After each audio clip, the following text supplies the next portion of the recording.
Breaking news, Phil. By the way, Chris Lowe put it on Twitter, but actually Shane Beamer on the SEC coaches teleconference announced that Mike Furrey is going to be the primary play caller. And then he went on to say, familiar with the offense, blah, blah, blah, blah, blah, that kind of thing. And so he'll dial up the ball plays for the Gamecocks as far as the rest of the season goes. Mike Furrey ran the show at Limestone. Somebody asked in the chat box if it's the sideline or the booth. I would anticipate he's on the sideline because that's where he ran the offense when he was at Limestone because he's the head coach. And the head coach calls it from the sideline.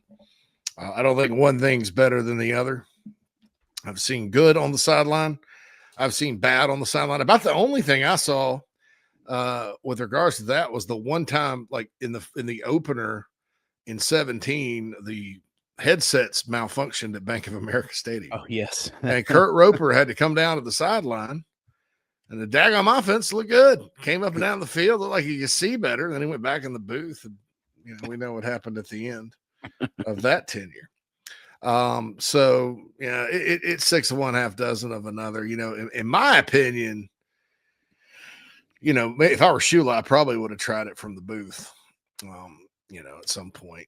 Yeah, at least a few games in after it was obvious that it wasn't working. Yeah, I mean, just see if I could get a better perspective and stuff like that. But so we'll see what happens. I think this is a good call. Sean Elliott's run game for a long time.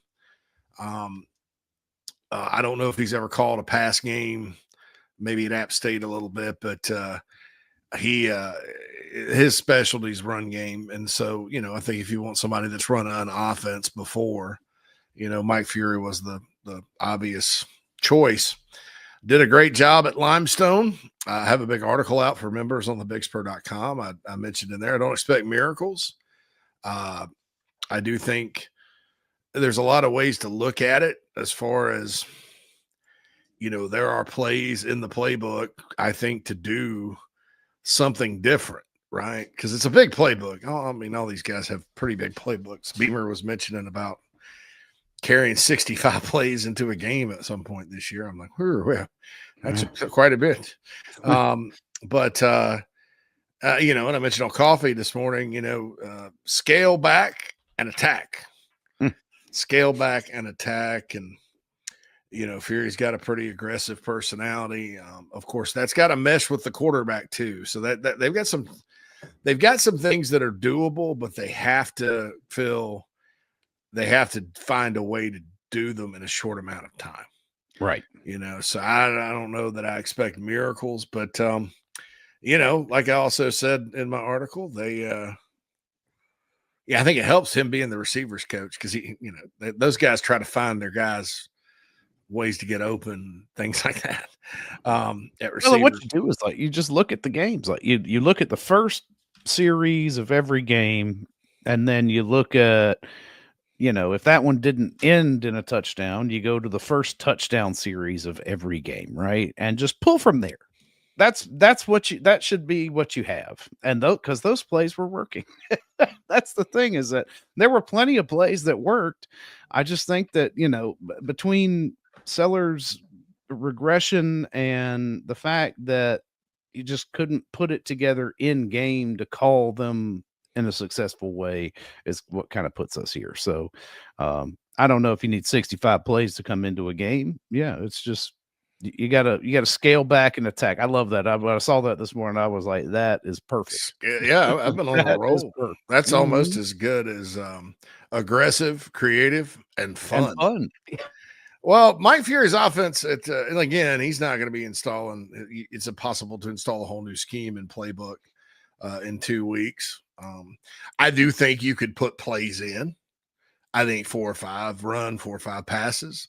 And then you can add to that with what you've already got. I mean, you got this big voluminous, gigantic War and Peace playbook. There's stuff in there, right? You could pick and choose from and put together a game plan. And they went fast at Limestone. They were super fast. They score points, blah, blah, blah. A lot of the same types of passing plays you see with good passing offenses, deep crosses and slants and posts, and kind of a little like the HBC's passing attack from what I saw. I don't probably doesn't have a Steamers or a Mills. Lance says Sean should have more control earlier. His style run scheme would have cured some of the line struggles and helped Lenoir be more aggressive with perimeter pulls and counters.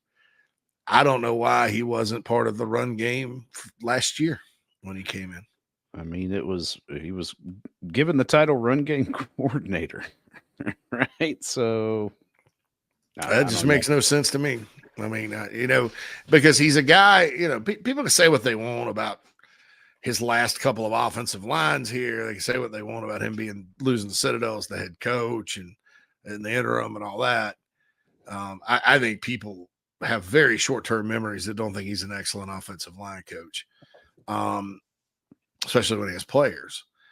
But you look at his run game, App State, Carolina, Georgia State, nobody's ever consistently stopped it.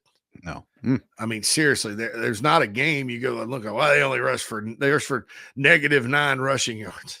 And so it's tough to defend, I would think. And I would have thought, because you're kind of putting together an offense with these NFL guys, I think that would have been a better choice than what they elected to try to do run game wise this year. And there are some things in there, like Loggins selectively used it against Kentucky last year. They used some of that stuff. That thing you see where Brady Hunt goes in the middle or the tight end motions the middle of the floor. That's his.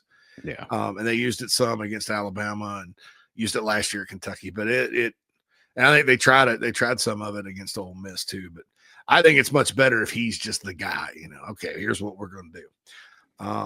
And all of that. Doc says, look, go watch most of the previous 4 seasons if you want to know what not to do. Yeah, it's been a case study, my friend. Yeah, no doubt. So Billy said Sellers had Heisman get to his head too early for starters. Again, I'm not saying he played well, and I'll admit he struggled the other day. I don't think it has anything to do at all, period, with anything in his head about overconfidence. As far as the absolute struggles. Now, if everything was okay otherwise, and they were dialing up things that make sense, and you'd wonder, right? I don't think that, Billy, you have like rocks for brains here. I'm just saying, I think that's probably the last thing on his mind. I think he's just like trying to survive out there, survive the mental part of it, survive, getting sacked all the time. I mean, there's a lot that's going on out there, and it ended in disaster against a defense that's average as grits. No doubt. So Doc says, ditch the option play. It looks awful every time. I don't think that's Lenoir Sellers' strength. I think that may be something you do every now and then. I don't think and Bruin probably knows this more than me. I don't think he ran too much option at South Florence. It just looks really unnatural.